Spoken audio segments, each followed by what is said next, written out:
आज हम बात करते हैं कि general anaesthesia versus spinal anaesthesia, दोनों में से कौन सा एनेस्थीसिया बेटर है। तो एनेस्थीसिया जो है कई टाइप के होते हैं, डिपेंडिंग ऑन हम कितना एरिया जो है उसे एनेस्थेटाइज कर रहे हैं। तो सबसे बेसिक होता है लोकल एनेस्थीसिया, जिसमें कि जो बॉडी पार्ट हमें ऑपरेट अपन करना है, छोटा सा बॉडी पार्ट है, स्किन है जैसे उसके आसपास, तो बस उतना सा एरिया सुन होता है, जिससे वो जैसे उंगली में करना है तो हमने बस उस एरिया में इंजेक्शन लगा दिया।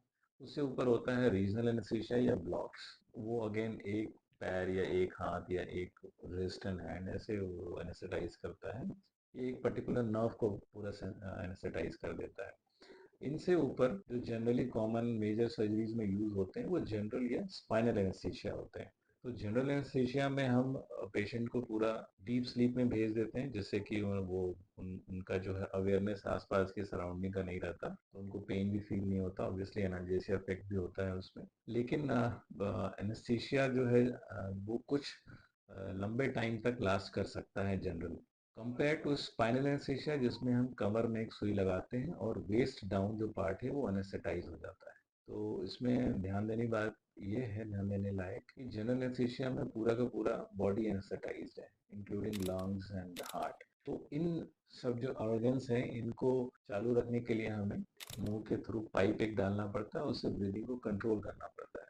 ऑब्वियसली अगर इतने वाइटल ऑर्गन्स जो हैं वो कंट्रोल मैनुअली हो रहे हैं तो फिर मॉनिटरिंग की ज़्यादा ज़रूरत होती है, और वो इसी वजह से थोड़ा रिस्की होता है। ऐसा नहीं है कि सेफ नहीं है, but compare to spinal anaesthesia general में रिस्क जो है वो बढ़ जाता है, क्योंकि लंग्स एंड हार्ट का सारे पैरामीटर्स को ड्यूरिंग द सर्जरी में मैनेज करना, मॉनिटर करना है। स्पाइनल में हमने एनेस्थीसिया दे दिया तो उसके बाद बहुत कम ऐसे पैरामीटर्स हैं, वाइटल्स हैं जो चेंज होते हैं। ऑब्वियसली बीपी फॉल करना या हार्ट रेट SpO2 चेंज होना, ये सब पॉसिबल है स्पाइनल में भी, बट इनके इंसिडेंसेस कम होते हैं। स्पाइनल एनेस्थीसिया का एक एडिशनल बेनिफिट ये है कि उसमें पेन मैनेजमेंट का स्कोप होता है। Even after surgery is done उसका इफेक्ट जो है एनाल्जेसिया इफेक्ट थोड़ा लंबे टाइम तक रहता है। लेकिन जनरल एनेस्थीसिया में जैसे ही पेशेंट एक्सट्यूबेट होता है उसका पेन का जो कोई भी मैकेनिज्म है पेन मैनेजमेंट का वो काम नहीं कर रहा है, कुछ हमें एडिशनल देना पड़ता है, जैसे कि ब्लॉक देना पड़ेगा along with general anaesthesia.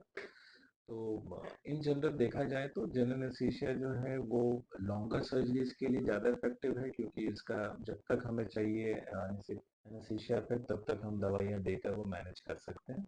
Spinal 3-4 घंटे के लिए ही चलेगा, उससे ज़्यादा जनरली इसका असर खत्म हो जाता है। तो for long surgeries we don't have an option, general anaesthesia is the way to go. लेकिन for relatively shorter surgery like 2-3 घंटे की सर्जरी है तो हम स्पाइनल ही जनरली चूज करते हैं, और खास करके लोअर लिम्ब की सर्जरी है, जैसे हिप रिप्लेसमेंट है, नी रिप्लेसमेंट है, ACL है, PCL है। लाइकवाइज अगर अपर लिम्ब सर्जरीज है, हाथ का है या फिर किसी और स्पाइन का है, तो फिर ऑब्वियसली उसमें जनरल एनेस्थीसिया ही देना पड़ेगा, स्पाइनल का रोल नहीं है।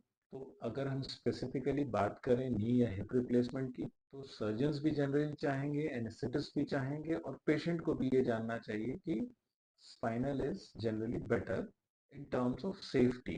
अगेन ओल्ड एज में लंग्स फंक्शन वैसे ही पुअर है, उसमें हम जनरल एनेस्थीसिया दे रहे हैं तो फिर रिस्क रहता है। बट सिचुएशंस जहाँ की स्पाइन में कुछ प्रॉब्लम है, हम इंजेक्शन देने में दिक्कत आने वाली है, उस वैसे केसेस में जैसे एंकिलोजिंग स्पॉन्डिलाइटिस है उसमें, वैसे केसेस में हम जनरल एनेस्थीसिया हमें देना पड़ता है। और ऐसा नहीं कि जनरल एनेस्थीसिया बहुत हाई रिस्क होता है, इसको भी हम सेफली अगर मॉनिटर करके मैनेज किया जाए तो सेफ बहुत सारी सर्जरी जनरल एनेस्थीसिया में की जाती है। तो एक मैसेज वन वर्ड का ये होगा कि generally try to go for spinal anaesthesia, या फिर कंबाइंड स्पाइनल एपिड्यूरल कहते हैं, epidural anaesthesia is for pen.